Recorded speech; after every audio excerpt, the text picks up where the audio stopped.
A birthday party with 10 people and she calls 911 like we're running a nightclub. That's how my neighbor Karen Thompson welcomed herself into my business, standing in my backyard with her phone recording everything like she was documenting a crime scene. Little did she know this party would end with her getting arrested instead. Before you watch full story, comment down from which country are you watching. Don't forget to subscribe. I moved to Sunset Ridge because everyone said it was the perfect family neighborhood. Great schools, friendly neighbors, community events. What they didn't mention was that having more than 5 people over for dinner apparently makes you a public menace. I thought nosy neighbors were annoying until one decided to turn my daughter's birthday party into her personal law enforcement project. My name is Mike Rodriguez and I work as a project manager for a construction company. I've lived in apartments most of my life, so when I finally bought my first house in Sunset Ridge, I was excited to host family gatherings and celebrate special occasions without worrying about thin walls or angry landlords. My daughter Sophia was turning 8, and we'd planned a small backyard party with family and a few of her school friends. Nothing crazy, just cake, pizza, some games and maybe a little music. The kind of innocent celebration that normal people call childhood memories. But apparently, normal doesn't exist when your neighbor is Karen Thompson, a retired school administrator who had nothing better to do than monitor everyone else's social activities like she was still running a classroom. The woman who would eventually end up in handcuffs was standing at her kitchen window with binoculars when I started setting up tables and decorations at 2 p.m. on Saturday afternoon. She wasn't just casually curious, she had systems. A notebook where she recorded the number of cars parked on our street, a timer to track how long visitors stayed, and what appeared to be a detailed log of our family's social activities. When the first guests started arriving at 3 p.m., my parents, my sister's family, and 3 of Sophia's school friends, Karen emerged from her house wearing what looked like an official HOA badge and carrying a clipboard like she was conducting a formal inspection. "I'm Karen Thompson from the HOA Compliance Committee," she announced, positioning herself at the property line between our yards. "I need to inform you that this gathering appears to exceed the residential activity limitations outlined in our community covenants." She clicked her pen and made a note. "I count 8 vehicles already, plus numerous children, and I can detect music volume levels that may violate our noise ordinances. Most residents host gatherings with 3 to 4 people maximum, but you're clearly operating in what we classify as commercial event territory." The way she said "we" made it sound like she had an entire enforcement team backing her up, when in reality she was just a retired busybody with too much time and not enough hobbies. I explained that this was my daughter's birthday party, that we'd invited family and a few friends, and that everything would be over by 6 p.m. But instead of understanding, Karen pulled out what looked like a professional incident report form and started asking for guest lists, event permits, and documentation of our insurance coverage for large gatherings. "The HOA needs to verify you're not operating unauthorized commercial entertainment ventures," she said, making aggressive notes. "We've researched party patterns in residential communities, and your setup matches several red flag indicators for unlicensed event businesses. Having worked in project management, you learn to recognize when someone is creating problems where none exist." Karen's interrogation felt exactly like that, except instead of trying to delay a construction project, she was trying to ruin a child's birthday party. I kept my responses polite but firm, explaining that 8-year-olds eating cake doesn't require permits or insurance documentation. This clearly frustrated her, and she made several pointed notes before promising that ongoing monitoring would continue to ensure compliance with community standards. That's when I noticed she had a measuring tape and what appeared to be a professional camera. She'd been documenting the distance from our party setup to her property line, photographing our decorations, and creating what looked like a comprehensive violation report on a children's birthday party. "I have every right to document violations visible from my property," she explained when I asked what she was doing. "Community enforcement requires thorough evidence gathering for potential covenant breaches and noise violations." The most ridiculous part was discovering that she'd been going door to door that morning with official-looking forms, asking neighbors to report observations about our excessive social activities, and whether they'd noticed unusual foot traffic or party planning at our address.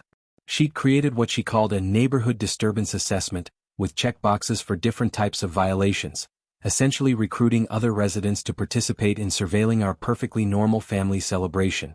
My neighbor Janet Wilson, a working mother with 2 kids of her own, pulled me aside while Karen was measuring something. "Listen, Mike," she said quietly, "Karen came by this morning asking me to keep track of how many people come to your house and whether the noise affects my property values." She made it sound official, but it felt more like spying. By 4 p.m., I realized that installing security cameras when we moved and hadn't been paranoid, it was going to be essential for documenting what was clearly becoming a systematic harassment campaign. Karen Thompson wasn't just a nosy neighbor with boundary issues.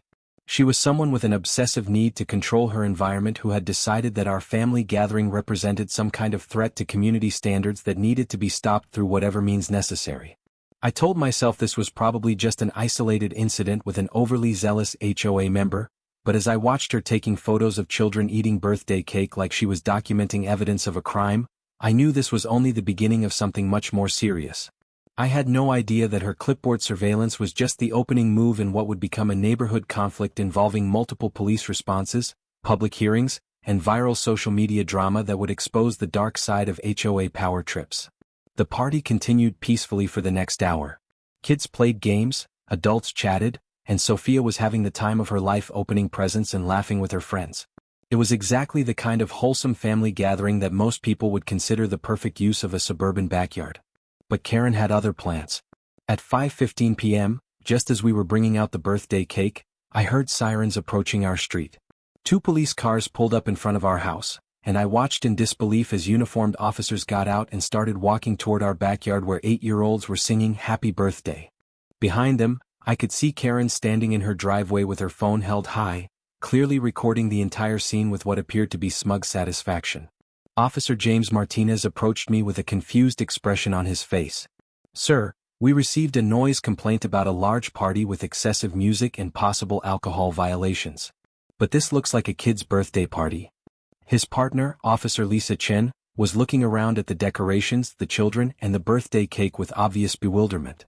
"Are you Mike Rodriguez?" Someone called 911 reporting a massive unlicensed event with commercial activity and public safety violations. As the officer spoke, I could see our party guests, my elderly parents, my sister with her 2 young children, and Sophia's 8-year-old friends, all staring in shock at the police presence.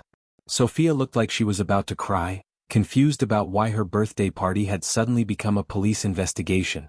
I explained that this was a private family gathering, showed them our guest list of 10 people total, and pointed out that the excessive music was actually a Bluetooth speaker playing children's songs at a volume that barely carried beyond our patio. Officer Martinez looked increasingly annoyed as he reviewed the situation. "Sir, this clearly doesn't match the complaint we received.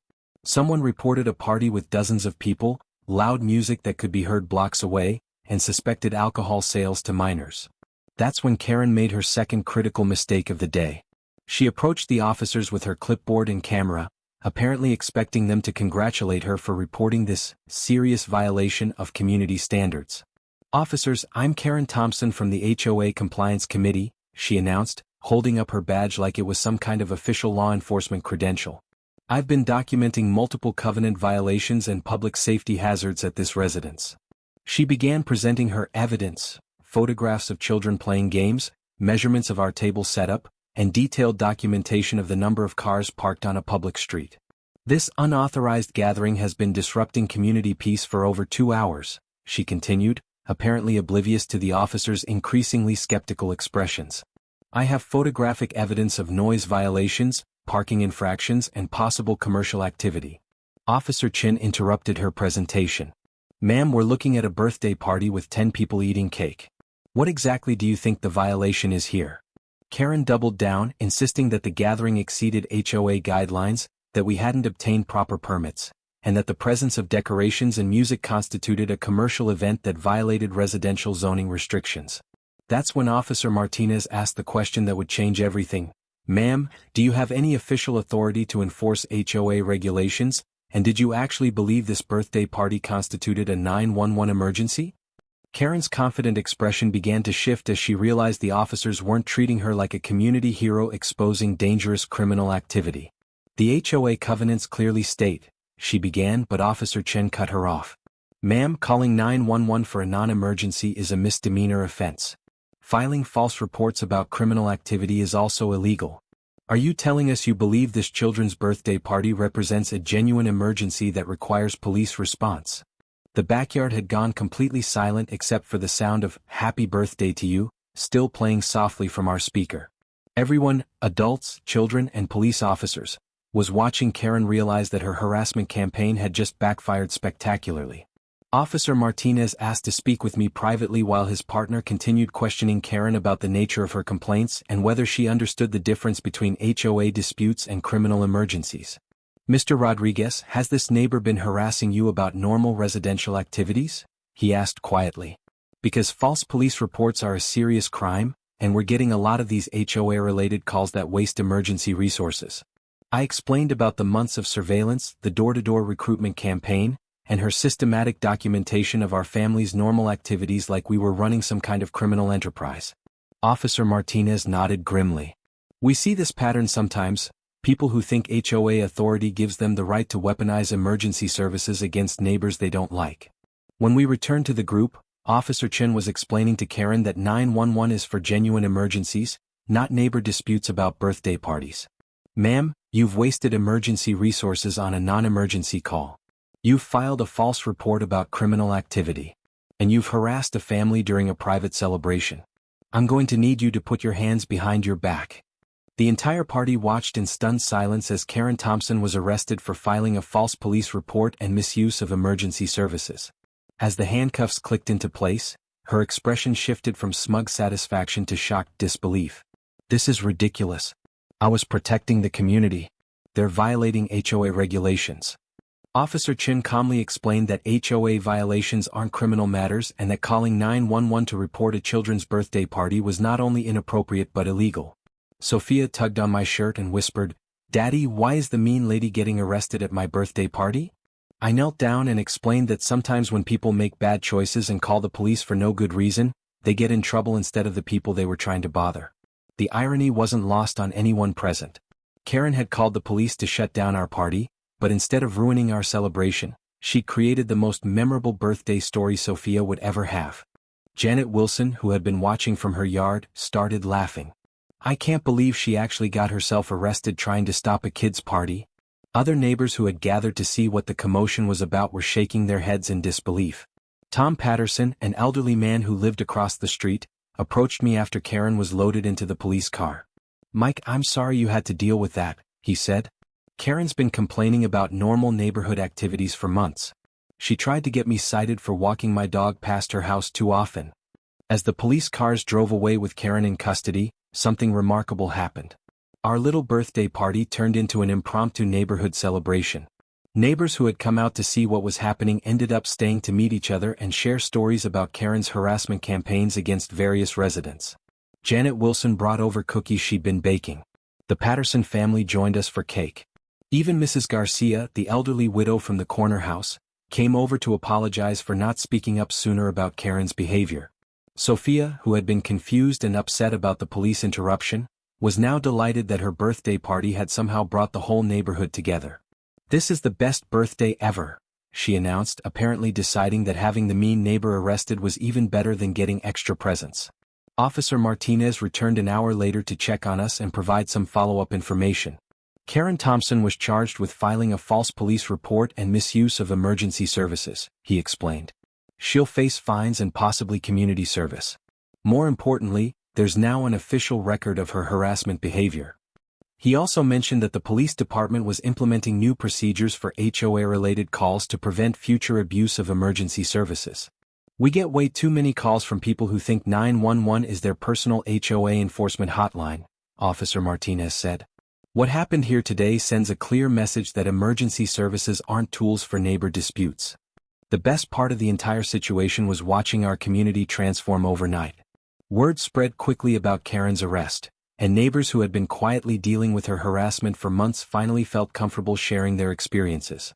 Tom Patterson revealed that Karen had filed complaints about his vegetable garden, claiming it violated aesthetic standards. Janet Wilson had been reported for excessive children's outdoor activity because her kids played in their own backyard. Mrs. Garcia had been cited for non-conforming cultural displays because she hung prayer flags in her window. The HOA board, led by President David Kim, called an emergency meeting to address what they now realized was a systematic harassment campaign that had been conducted under the guise of community enforcement. "We had no idea one person was filing so many complaints," David explained. Karen made it seem like multiple residents were concerned about various violations, but it was just her creating problems where none existed. The board implemented new policies requiring verification of complaints, established an appeals process for disputed violations, and specifically prohibited using emergency services for non-emergency HOA matters. But the most satisfying outcome was learning about Karen's consequences. She spent the night in jail, paid over $1,000 in fines, and was required to complete 40 hours of community service. More importantly, she was banned from holding any HOA positions and prohibited from filing complaints against neighbors without board approval. Janet Wilson was elected to replace Karen on the compliance committee, bringing a perspective focused on helping neighbors understand regulations rather than catching them in violations. 3 months later, I ran into Karen at the grocery store. She looked embarrassed and quickly tried to avoid eye contact, but I approached her anyway. "Karen, I hope you've learned something from what happened," I said calmly. "Our neighborhood is much more peaceful now." She mumbled an apology and mentioned that she was in counseling to work on her control issues and anxiety about community standards. The most gratifying part was seeing how our neighborhood had changed. Instead of living in fear of petty complaints and harassment, neighbors were actually talking to each other, helping with yard work, and organizing legitimate community events. Sophia still talks about her arrest party as the best birthday she ever had. She's learned an important lesson about standing up to bullies and how sometimes the people who try to cause trouble end up causing trouble for themselves. Looking back on the entire experience, I realized that the best way to handle a neighborhood bully isn't just avoiding them, it's exposing their behavior and letting them face the natural consequences of their actions. When you document harassment, stay calm under pressure, and let bullies defeat themselves through their own bad decisions, justice has a way of working itself out. Karen called 911 to stop my party, but she ended up stopping herself instead. Sometimes the best defense against a HOA Karen is simply letting them be their own worst enemy. And if you ever find yourself dealing with a neighbor who thinks children's birthday parties are criminal enterprises, remember this. Keep celebrating, document everything, and trust that bullies eventually defeat themselves. My daughter Sophia learned that standing up to mean people doesn't always require fighting back. Sometimes it just requires living your life normally while they make increasingly bad decisions trying to stop you. Our neighborhood learned that communities work better when people focus on helping each other instead of policing each other. And Karen learned that calling 911 to harass your neighbors is a crime that comes with handcuffs, fines, and a very embarrassing story that everyone will remember forever. The moral of the story? Don't let HOA Karen stop you from celebrating life's important moments. Keep throwing parties, keep living normally, and keep trusting that justice will eventually catch up with people who abuse their power to make others miserable. Sometimes the best birthday present is watching a bully get exactly what they deserve.